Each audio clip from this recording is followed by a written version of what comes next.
जय हिंद स्टूडेंट। फिर आज नेक्स्ट मोस्ट एक्सपेक्टेड क्वेश्चन के साथ देखना।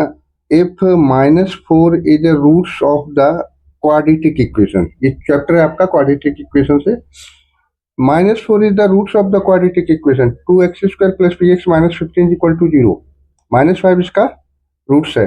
And the quadratic equation px² + x + k has equal roots, और ये इक्वेशन इसके इक्वल रूट्स हैं। तो यहाँ तो p की वैल्यू फाइंड आउट करनी है और यहाँ k की वैल्यू फाइंड आउट करनी है। ठीक है ना, क्या करनी है? p की वैल्यू फाइंड आउट करनी है, उसके find the value of k question का है, तो हमें पहले p की फाइंड आउट करनी पड़ेगी। देखना, because x = -5 is a root of 2x² + px - 15 = 0। चलिए, x को -5 से रिप्लेस कर दिया, यहाँ ये वाला 2 ये रहा, x की वैल्यू -5 का स्क्वायर हो गया, ये प्लस का साइन ये रहा, p आपका ये रहा, x की वैल्यू -5 रख दी, और ये -15 हो गया इक्वल टू 0 हो गया। 5 5 या 25 ये रहा, ये p रहा, ये -5 इंटू ये -5p हो गया, -15 हो गया, ये 50 हो गया, ये माइनस का 15 और ये -5p, ये आपका 35 हो गया, ये रहा -5p = 0। देन p = 35/5 7, p क्या हो गया? 35/7। सो इक्वेशन p की वैल्यू यहाँ पुट कर दो, px² + x + k = 0 से p को 7 पुट कर दिया, ये आपकी इक्वेशन होगी। एंड इक्वेशन है इक्वल रूट्स, एंड इक्वेशन है इक्वल रूट्स है। इक्वल रूट्स है तो इसका मीनिंग क्या है? b² - 4ac, डिस्क्रिमिनेंट 0 होगा। क्या होगा? डिस्क्रिमिनेंट 0 होगा। ठीक है, तो 7 का स्क्वायर -4 × 7 × k = 0। 7 7 जा आपका 49 इधर हो जाएगा, 7 × 7, ये 4 7 के इधर हो जाएगा। ठीक है, 28 से डिवाइड कर देंगे तो k आपका क्या हो गया? 7 × 7/28। ठीक है ना, 7 × 7 k अपॉन 28 हो गया। तो k की वैल्यू क्या हो गई आपकी? 7/4। ये फर्स्ट क्वेश्चन हो गया सॉल्व। नेक्स्ट करते हैं, चलिए नेक्स्ट करते हैं, find the value of x k if equation has real and equal roots. First part है k + 4x² + k + 1x + 1 = 0। देखना, ये 2003 और 13 में 2 बार आया था। दूसरा पार्ट है b k - 12x² + 2k - 12x + 2 = 0।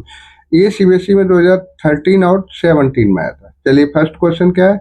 k + 4x² + k + 1x + 1, ये इक्वल रूट्स हैं। क्वेश्चन क्या दिया? Equal roots, real and equal. It means b² - 4ac क्या होगा? 0 होगा। क्या होगा? b² - 4ac 0 होगा। तो चलिए यहाँ सबसे पहले a क्या हो गया? k + 4, b क्या हो गया? k + 1, c आपका 1 हो गया। a x² का कोफिशिएंट, a क्या है? x² का कोफिशिएंट, तो a ये हो गया, b हो गया, c हो गया। Roots are equal, b² - 4ac = 0। b की वैल्यू है k + 1 का होल स्क्वायर -4, a है k + 4, c 1 है। इसका स्क्वायर ओपन करेंगे तो हमारे पास क्या आएगा?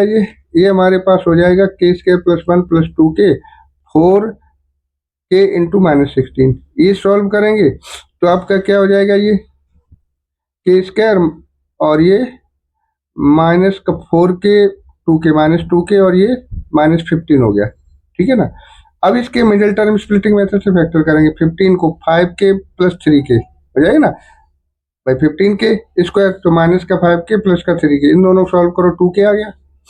ठीक है, यहाँ से k कॉमन ले लिया, यहाँ से 3 कॉमन ले लिया, k - 5 k - 5 क्या आ गया? k - 5 एंड k - 5 ये आ गया। k - 5 कॉमन ले लिया, k + 3 = 0। k = 5 आ जाएगा और k = -3 हो जाएगा। ये आपका सोल्यूशन हो गया। ठीक है, चलिए आगे करते हैं। सेवंथ पार्ट है k - 12x² + 2k - 12x + 2 = 0। ये देखना, सीबीएसई 2013 और 17 में आया था। हैज इक्वल रूट्स है, इसके रूट्स इक्वल है, k की वैल्यू फाइंड आउट करनी है। ठीक है, तो a क्या हो जाएगा? k - 12, b क्या हो जाएगा? 2k - 12, c आपका 2 हो गया। रूट्स इक्वल है, k की वैल्यू फाइंड आउट करनी है, तो इस मीन्स b² - 4ac = 0 होगा, क्योंकि रूट्स इक्वल है, रियल एंड इक्वल। डिस्क्रिमिनेंट 0 होता है जब रूट्स रियल और इक्वल होते हैं। तो b 2k - 12 b² -4 ये बारा, a आपका k - 12 c 2 हो गया। ये 2 2 जा 4 हो गया, k - 12 का होल स्क्वायर हो गया, 4 2 जा 8 हो गया, k - 12 हो गया। 4 ये k - 12 कॉमन ले लिया। ठीक है ना, 4 k माइनस 12। यहाँ क्या बचेगा, ये k माइनस 12 बचेगा, ये कॉमन हो गया, 4 हो गया कॉमन, 2 बचेगा, ये k minus 14 equal to 0, 4k minus 12 k minus 14 equal to 0। अच्छा, k minus 12 equal to 0 put करोगे तो ये तो हो ही नहीं सकता 0। क्यों नहीं होगा, क्योंकि अगर इक्वेशन देखना है k 12 माइनस एक्स का होल स्क्वायर है, अगर ये 0 हो जाएगा तो ये आपकी क्वाड्रेटिक इक्वेशन ही नहीं रहेगी, क्वाड्रेटिक इक्वेशन ही नहीं रहेगी। तो k is equal to not 12 because k does not exist. अगर k की वैल्यू 12 हो जाएगी तो ये क्वाड्रेटिक इक्वेशन नहीं होगी। सो k is equal to 14 answer हो गया। ठीक है, नेक्स्ट वेरी इंपॉर्टेंट क्वेश्चन, बहुत अच्छा क्वेश्चन, देखो कितनी बार एग्जाम्स में आ चुका है, देखना। The sum of two numbers is 15 if the sum of their reciprocals is 3/10। दो नंबर जिनका सम 15 है, उनके रेसिप्रोकल्स का सम 3/10 है। फाइंड द नंबर्स, देखना सीबीएसई 2000, 2005, 2023 में आ चुका है। Let first number x, second number 15 minus x हो जाएगा, क्योंकि फर्स्ट नंबर एक्स है, दोनों का सम 15 है, तो सेकेंड नंबर क्या हो गया 15 माइनस एक्स। 80 क्यू, अब इनके रेसिप्रोकल्स का सम 3/15 है, इसका 1/x रेसिप्रोकल, इसका 1/15 माइनस एक्स रेसिप्रोकल हो जाएगा। एलसीएम ले लो, ये 15 माइनस एक्स यहाँ आ जाएगा, ये एक्स यहाँ पहुंच जाएगा, एक्स और एक्स कैंसिल हो जाएगा, ये एलसीएम आ गया, क्या होगा 15/15x², है ना। 15 15/15x minus x² is equal to 3/10। 3 5 जा 15, ऊपर ऊपर काट दिया ना, 5 बचा, क्रॉस मल्टीप्लाई करो, 10 5 जा 50, 15x माइनस x², ये सारे टर्म्स इधर लेके गए हम, x² minus 15x plus 50 equal to 0। तो ये आपका क्या हो गया x² minus 10x, middle term splitting, -10 -5 -15 हो गया, 10 इंटू 5 50 हो जाएगा, प्लस 50 इक्वल टू 0। यहाँ से x कॉमन ले लिया, यहाँ से 5 कॉमन ले लिया, x लिया, ये रहा, तो यहाँ बचेगा x माइनस 10, यहाँ बचेगा 5 माइनस का, तो x minus equal to 0, x आ गया आपका x माइनस 10 और x माइनस 5, ये x माइनस 10 दोनों से आ गया, ये x माइनस 5 हो गया, x इक्वल टू 10 एंड 5।